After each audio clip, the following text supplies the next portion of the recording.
Bismillahirrahmanirrahim. Assalamualaikum warahmatullahi wabarakatuh. Alhamdulillah. Alhamdulillahilladzi an'amana bi ni'matil iman wal islam. Asyhadu an la ilaha illallah wahdahu la syarikalah wa asyhadu anna Muhammadan abduhu wa rasuluh la nabiyya ba'dah.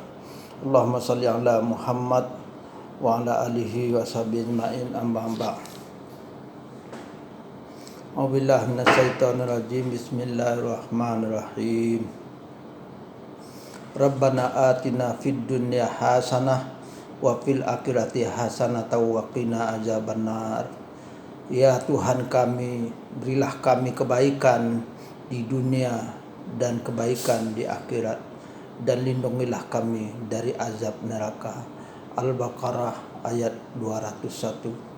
Wa qala aidan wujuhu yawma izin nasirah ila rabbiha nazirah.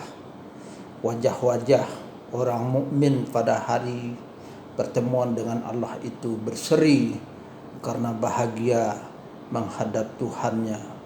Al-Qiyamah ayat 22 sampai 23. Wa qala aidan huwallazi anzala sakinata fi qulubil mu'minina liyazdadu imanan ma'a imanahim.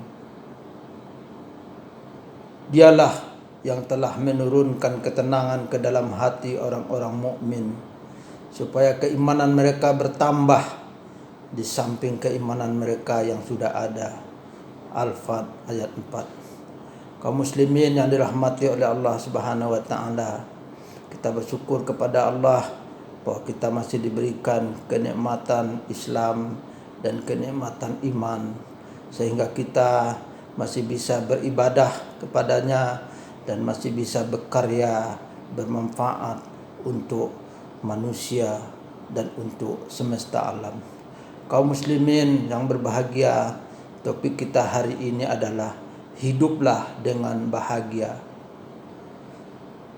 Kebahagiaan adalah ketika seseorang mampu menguasai nafsunya, dan kesengsaraan adalah ketika seseorang dikuasai oleh nafsunya. Al-Ghazali dalam Ihya Ulumuddin. Kaum muslimin, hidup ini adalah sangat singkat dan sebentar jika dibandingkan dengan kehidupan akhirat yang abadi dan kekal. Karenanya berusahalah hidup dengan bahagia. Kebahagiaan merupakan kebutuhan asasi manusia. Karena itu semua orang menambahkan hidup bahagia, tapi tidak semua orang bisa mendapatkan kehidupan yang bahagia itu. Kenapa? Karena banyak persepsi tentang bahagia. Sebagiannya ada yang berorientasi pada dunia materi. Mereka bahagia kalau memiliki materi dan kesenangan duniawi. Ada pula yang berorientasi pada ukhrawi, spiritual. Mereka bahagia kalau mereka merasa dekat dan bermanfaat bagi manusia. Ada pula yang menambahkan kebahagiaan, keseimbangan, kebaikan di dunia dan kebaikan di akhirat. Tapi ada juga kebanyakan manusia tidak punya orientasi dan nihil orientasi tentang apa itu kebahagiaan. Kaum muslimin, dalam literatur Islam, arti kebahagiaan merujuk pada salah satu kata dalam bahasa Arab yang disebut sa'adah. Sa'adah adalah kata bentukan dari suku kata sa'adah yang berarti bahagia. Dalam tradisi tasawuf, seperti yang dikatakan oleh Imam Al-Ghazali, bahagia merupakan sebuah kondisi spiritual saat manusia berada dalam keadaan puncak ketakwaan. Bahagia merupakan kenikmatan dari Allah Subhanahu wa taala dan merupakan manifestasi dari mengingat Allah Subhanahu wa taala. puncak bahagia adalah manusia jika ia berhasil mencapai tahap makrifat, telah mengenal Allah dengan baik. Ketahuilah, kebahagiaan bila kita merasakan nikmat dan kesenangan menurut tabiat kejadian masing-masing yang diciptakan oleh Allah Subhanahu wa taala. Sebagai contoh, kebahagiaan mata ialah melihat bentuk yang indah. Kebahagiaan telinga adalah mendengarkan suara yang merdu. Demikian pula semua anggota tubuh lain ada kebahagiaannya masing-masing. Adapun kebahagiaan hati ialah teguh makrifat kepada Allah Subhanahu wa taala, karena hati dijadikan untuk selalu zikir dan ingat kepada Allah Subhanahu wa taala.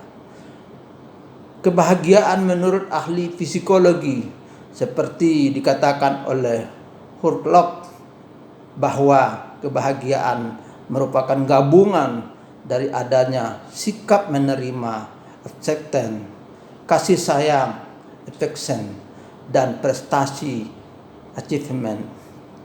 Menurut Seligman, kebahagiaan adalah keadaan psikologis yang positif di mana seseorang memiliki emosi positif berupa kepuasan hidup dan juga pikiran dan perasaan positif terhadap kehidupan yang dijalaninya. Jadi kaum muslimin, kebahagiaan itu adalah kondisi jiwa, kondisi psikologis yang dapat menerima dengan rasa gembira, senang, dan puas terhadap capaian ataupun prestasi dari usaha yang dilakukan dalam mengisi dan menjalani kehidupan ini sesuai dengan tuntunan ilahi, tuntunan Allah Subhanahu wa taala. Kaum muslimin, kalau kita urut secara hierarkis, kebahagiaan itu ada yang bersifat biologis, yaitu bila kita lapar, maka setelah kita mendapatkan makan dan minum, maka kita merasa senang dan bahagia. Begitu juga ketika kita telah dihalalkan berhubungan suami istri karena sudah menjadi suami istri yang sah dengan ajaran Islam, maka ketika itu kita merasa bahagia secara biologis. Kebahagiaan ada yang bersifat juga fisiologis bila kita dapat memiliki tubuh yang sehat, ideal, cantik, rumah yang nyaman, asri dan indah, istri atau pasangan yang cantik, maka kita akan bahagia. Kebahagiaan juga ada yang bersifat estetika bila kita dapat menikmati keindahan alam, matahari terbit dan terbenam, lukisan yang indah, mendengarkan nyanyian, suara burung yang merdu, dan lain sebagainya. Ketika itu kita dapat menikmati, maka kita akan merasakan bahagia. Kebahagiaan juga bisa bersifat etika bila kita dapat membantu tetangga, menolong orang lain yang kesusahan dan kesulitan. Bila kita habis berbuat berbagai kebaikan kepada orang lain dan alam, kita juga merasakan bahagia karena dapat menjadi orang yang bermanfaat bagi yang lainnya, seperti hadis Nabi, khairun nas anfa'un linnas, sebaik-baik manusia adalah yang bermanfaat bagi manusia yang lainnya. Kebahagiaan yang terakhir adalah kebahagiaan yang bersifat spiritual, yang merupakan kebahagiaan tertinggi adalah ketika kita dapat mengenal Allah dengan hak. Dalam ibadah kita seolah-olah kita berbicara dan ketemu dengan Allah. Ketika doa-doa kita diijabah oleh Allah, dan ketika nanti kita menghadap Allah dengan selamat. Semua kebahagiaan itu dapat melalui akidah yang benar, ibadah yang khusyuk, akhlakul karimah yang sempurna. Kebahagiaan tertinggi adalah ketika kita nanti dapat menghadap Allah Subhanahu wa taala, dan ketika hari pertemuan dengan Allah Subhanahu wa taala sebagaimana firman-Nya, wujuhu yauma izin najirah ila rabbiha najirah. Wajah-wajah orang mukmin pada hari kiamat, pada hari pertemuan dengan Allah, berseri karena bahagia menghadap Tuhannya.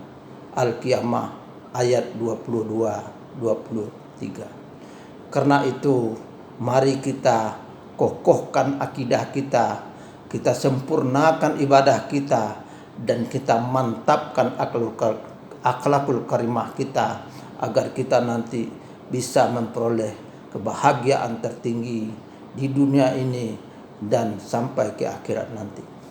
Kaum muslimin, kenapa ada orang yang tidak bisa memperoleh kebahagiaan dalam hidup ini?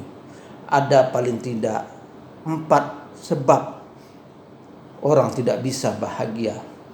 Pertama, karena pengertian yang keliru terhadap hal-hal yang bersifat material, bahwa yang material itu akan mendatangkan kebahagiaan.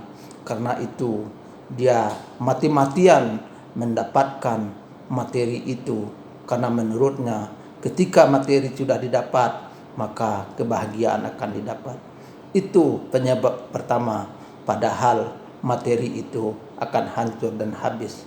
Yang kedua adalah terlalu berharap bahwa hal-hal yang material akan membuat dia bahagia, maka dia mencari dan berusaha memperoleh kenikmatan materi itu. Yang ketiga, kesedihan akibat menghadapi kenyataan hidup yang sekarang yang dialaminya yang tidak sesuai dengan harapan dan cita-citanya. Karena itu dia merasa putus asa, tidak puas. Itulah penyebab ketiga.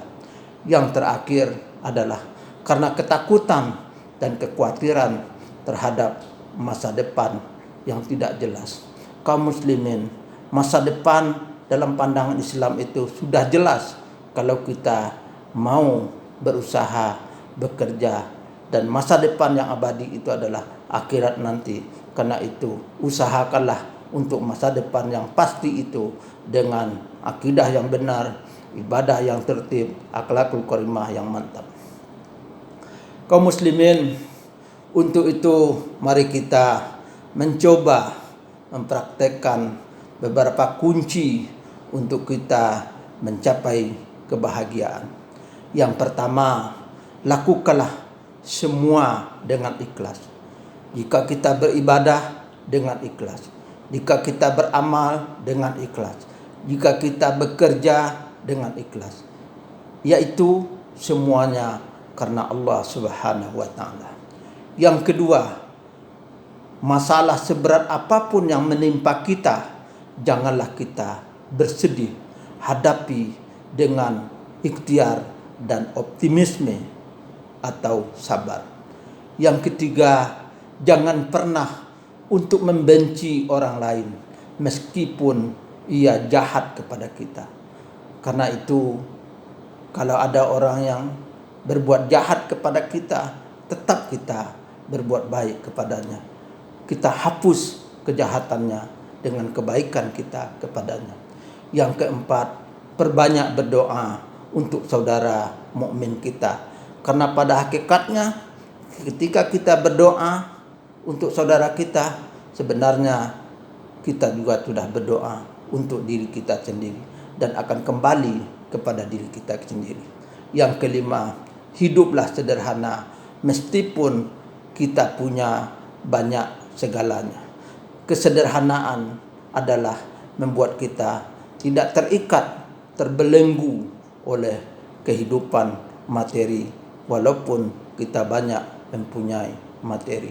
Jadikanlah materi itu sebagai wasilah untuk membuat kebaikan, sebagai wasilah untuk memperoleh ridha Allah Subhanahu wa taala. Yang keenam, tetaplah tersenyum meskipun hati sedang menangis. Jangan nampakkan bahwa kita sedang bersedih, sedang galau, tapi tetaplah menampakkan senyum dan optimisme di dalam kehidupan. Yang ketujuh, tetap berbuat baik meskipun musibah kita alami. Karena itu, mari bagaimanapun kita mendapatkan musibah, kita tetap berbuat baik, berbuat kemaslahatan bagi kehidupan. Dan yang terakhir adalah tak hentinya memberi meskipun hidup kita sangat susah atau sangat miskin. Jangan pernah berhenti memberi, karena ketika kita memberi, pada hakikatnya kita sedang menerima tangan-tangan kebaikan lain untuk memberi lebih banyak kepada kita. Karena itu, marilah kita hidup dengan tidak mempunyai persepsi yang salah terhadap kenikmatan materi, tidak sedih menghadapi kenyataan hidup yang kita alami, dan optimis menghadapi kehidupan yang abadi dengan Islam sebagai dinul haq wa siratal mustaqim. Mudah-mudahan Allah membimbing kita selalu istiqamah dalam keimanan, dalam ibadah, dan dalam akhlakul karimah. Karena itulah semua yang akan bisa mengantarkan kita kepada kebahagiaan di dunia dan kebahagiaan insya Allah sampai ke akhirat nanti. Terima kasih, mohon maaf. Semoga kita hidup dalam penuh kebahagiaan dan kedamaian. Wabillahi taufiq wal hidayah. Wassalamualaikum warahmatullahi wabarakatuh.